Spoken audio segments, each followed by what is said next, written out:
요즘 그 홍준표에 대해서 제가 이렇게 많이 이야기를 했어요. 뭐 본의 아니게 그거는 뭐 특별히 홍준표를 지지해서가 아니고 뭐 좀 잘못 알고 계신 게 있더라고요. 어떤 분이 홍준표가 지금 대법원의 사건이 그 계속되어 있는 거, 그리고 대법원에 계속되어 있다 이렇게 말합니다. 계속. 네, 대법원에서 지금 심판하고 있죠. 이거 가지고 이거 위험하지 않냐. 대법원에서 유죄 나와버리면 뭐 또 똑같이 그렇게 되는 거 아니냐 해서 그런 이유로 홍준표를 후보로 하면 안 되지 않냐 하는 이런 의견을 말하시는 분이 있어서 제가 좀 설명을 해드렸습니다. 그건 좀 잘못 알고 계신 거다. 왜 잘못 알고 있는 거냐 하면 만약에 대법원에서 유죄가 나온다고 합시다. 그러면은 5월 9일이 지금 투표일이거든요. 5월 8일 날 유죄가 나오면 어떡하냐는 거예요. 그래서 내가 얘기를 했습니다. 대법원의 판결이라는 것은 그렇게 불시해하는 게 아니고 판결 선고 날짜를 미리 정한다. 언제 선고하겠다고. 근데 지금 아직까지도 선고 날짜가 안 정해졌기 때문에 그렇게 임의적으로 뭐 아무렇게나 뭐 갑자기 발표하는 게 아니다. 대부분의 그 선고는. 근데 아직까지도 뭐 5월 언제까지 뭐 선고한다는 얘기도 없고 그렇게 임박해서 발표할 수가 없는 것이다. 법이란 것은. 그러니까 일단은 대법원의 그 판결 선고는 5월 9일 이후에 변론을 충분히 하고 홍준표도 또 대법원에 출석해서 자기 변론도 하고 이래서 이제 더 변론할 게 없다. 그렇게 되었을 때에 그럼 이제 변론을 종결한다. 그렇게 하고 대법원 이제 선고 날짜를 정하는 건데 아직 뭐 변론을 종결한다는 얘기도 없고 지금 변론하고 있는 거거든요. 변론 날짜를 정해서. 그러면 선고가 그렇게 불시에 나오는 게 아니다. 그래서 내가 이걸 설명을 해드렸어요. 그럼 만약에 그 대법원에서 유죄 판결이 나왔다고 하자. 그러면 또 대통령도 탄핵되는 거 아닙니까? 이렇게 얘기하더라고. 그래서 그게 아닙니다. 탄핵이란 거하고 대법원에서 유죄 판결 나는 거는 다르다. 대법원에서 탄핵한 게 아니잖아요. 대법원에서 하는 건 재판이고 탄핵은 헌법재판소에서 하는 거니까 만약에 홍준표가 대법원에서 유죄 판결이 나왔다. 그러면 지금 그 5월 9일 이전에 만약에 유죄 판결이 나온다 그러면 이제 후보가 될 수가 없죠. 네. 그런데 아까 말씀드린 대로 5월 9일 전까지는 지금 판결 선고가 없기 때문에 당연히 이건 5월 이후 어느 날짜 미리 정한 날짜에서 판결 선고가 나오게 돼 있고 만약에 거기서 유죄가 나온다고 한다면은 그때 만약에 홍준표가 5월 9일 날 대통령으로 선출되었다. 대통령이 만약에 되었다. 그렇다 그러면 이제 대통령인 홍준표가 대법원의 유죄 판결을 받는 거잖아요. 네. 그럼 대통령한테 유죄 판결이 나온다고 해서 대통령이 쫓겨나는 게 아닙니다. 네. 대통령은 그 내란 외환의 죄 이외에는 그 소출을 받지 않기 때문에 판결도 받지 않는 거예요. 대통령이 되고 나면. 그럼 언제 판결 받냐? 임기 끝나고. 대통령 임기 끝난 다음에 유죄 판결을 받는 겁니다. 그때 가서. 그때 감옥소로 가는 거예요. 근데 박근혜 대통령은 뭐냐? 탄핵을 당한 거거든요. 홍준표도 대통령 된 다음에 바로 탄핵을 받을 수는 있어요. 그런 이유로. 당신 대법원에서 유죄 나온 사람이 어떻게 대통령 하냐? 이래갖고 국회에서 또 3분의 2가 찬성해가지고 탄핵을 하면 이제 또 헌법재판소로 또 가는 거죠. 그 절차가 남은 거죠. 예. 만약에 대법원에서 유죄가 나온다면. 근데 그런 경우에 뭐 탄핵이 되겠습니까? 우리 국민들이 박근혜 대통령을 탄핵시킨 거는 속아가지고, 거짓 언론과 카드라 통신에 속아가지고, 박근혜 대통령이 뭐 마녀다, 뭐 최순실하고 뭐 이상한 짓 했다, 뭐, 이렇게 전부 속은 사람들이 분개해가지고, 뭐, 정유라가 그 좋은 말 타고 다니니 내 배 아프다. 이런 아주 군중 심리를 아주 선동해가지고 탄핵으로 몰아간 거거든요. 근데 뭐 홍준표가 그 뭐 죽은 사람 송환정인가? 그 사람도 1억 먹었다는 거 아니에요. 그게 설령 유죄를 밝혀진다고 해도 그런 걸로 국민들이 분노하지는 않습니다. 예. 이게 탄핵이 안 돼요, 이거는. 탄핵거리가 안 됩니다. 단, 임기 후에 형무소는 가야죠. 만약 유죄가 나온다면. 형 살아야죠, 그거는. 대통령 임기 중에는 소추가 안 되기 때문에 홍준표가 대통령으로 선출되었을 때 아무 이상이 없습니다. 임기 채웁니다. 예. 요거를 분명히 제가 설명을 해드리는 것입니다. 그 계좌번호를 알려달라고 저한테 전화 오시는 분도 있어서 왜 그러나 그러니까 나이가 이제 들어서 이 화면에 번호가 잘 안 보인다는 거예요. 예, 그래서 말로 불러달라고 하셔서 내가 그 방송으로 말로 불러드려야 될 걸 그랬구나. 그래서 예, 새마을 금고입니다. 새마을 금고 3904-09-0139-429입니다. 다시 불러드립니다. 새마을 금고 3904-09-0139-429입니다.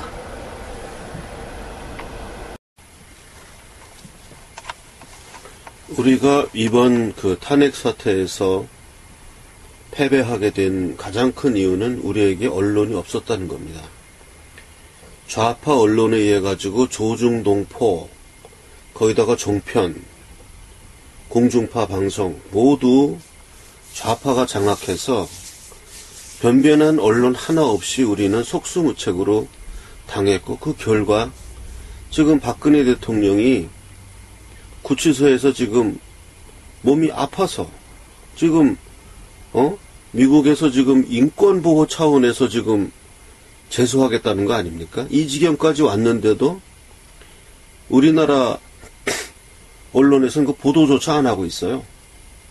이런 지경까지 오게 된 것은 우리 우파에게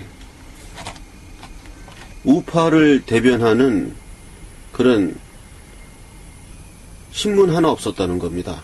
그래서 저는 이 태극신문에 대한 필요성을 오래전부터 느끼고 있었고,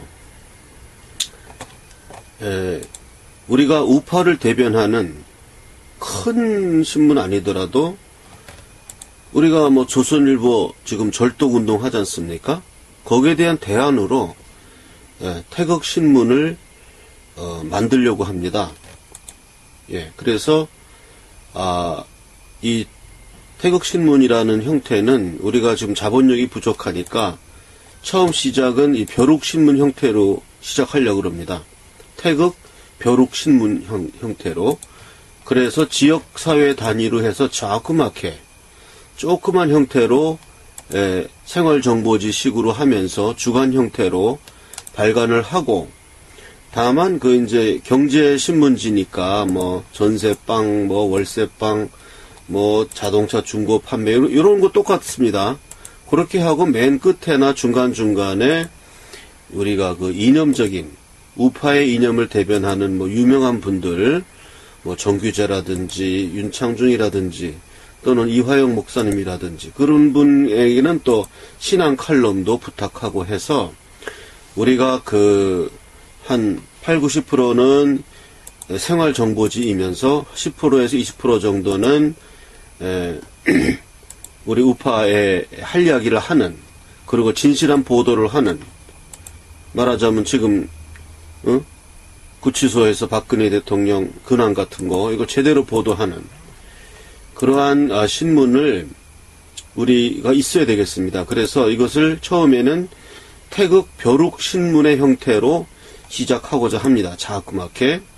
그리고 제가 이제 테너88이라는 그 유튜브 사이트 태극사랑, 우리 태극사랑 사이트가 이제 구독자가 6,500명을 넘어섰기 때문에 이 온라인 오프라인 연결되는 이 언론 매체를 이제 미약하나마 한 발자국 시작할 수 있게 되었습니다.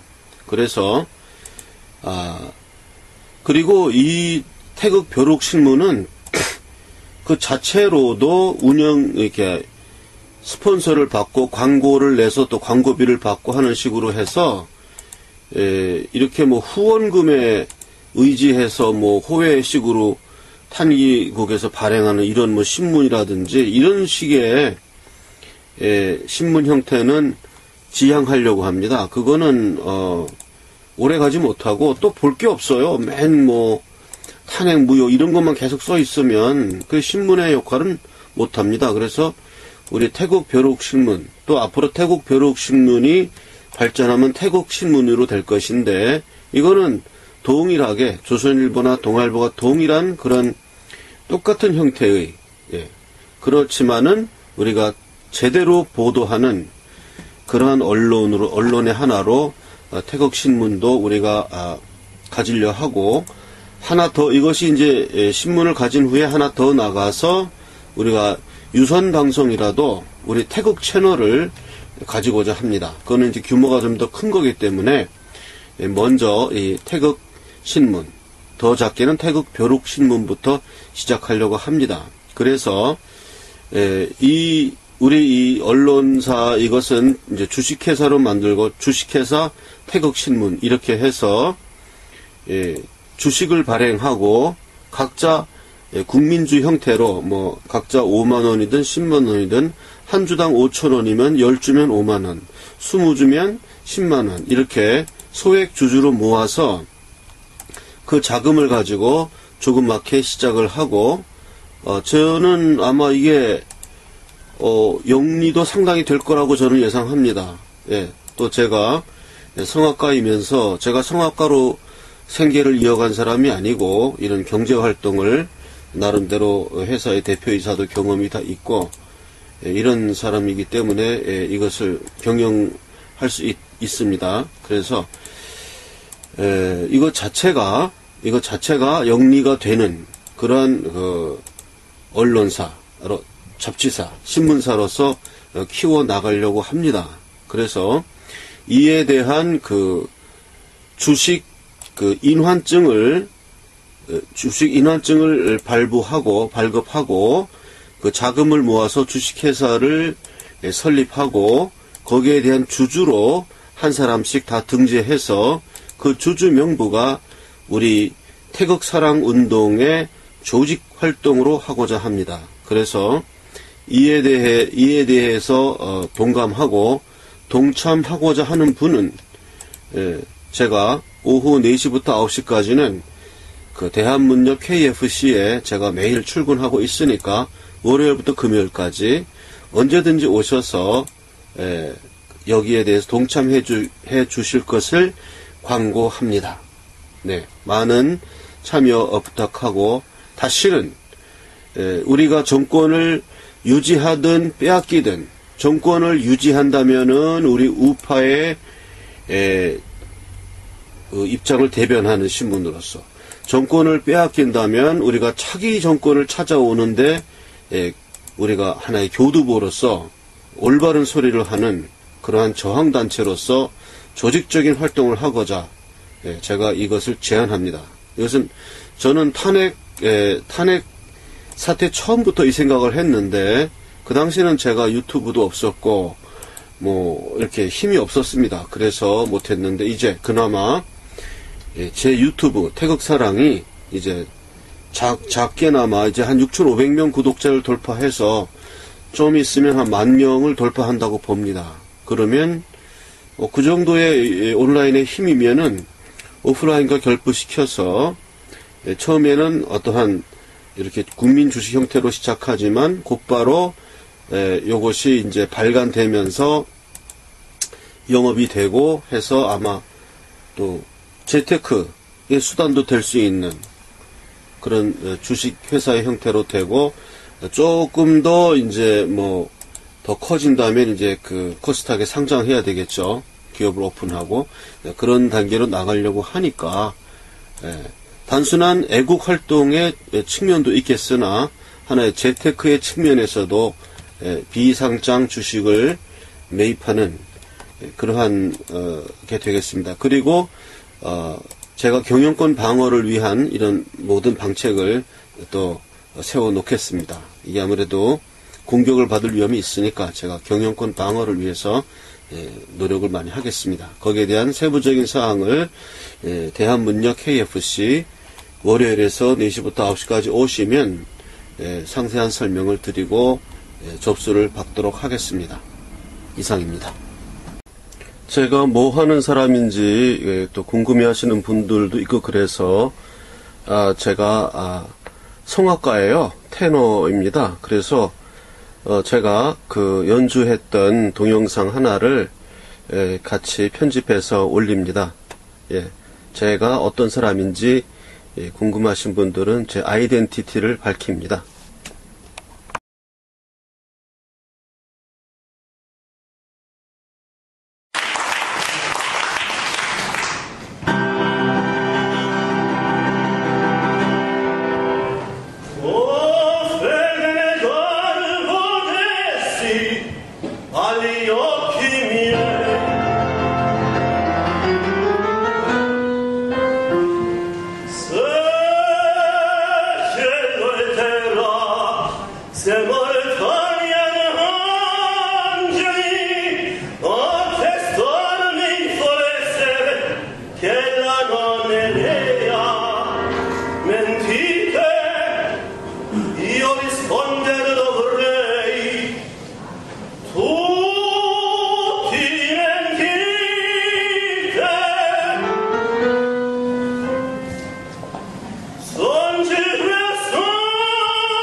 Ma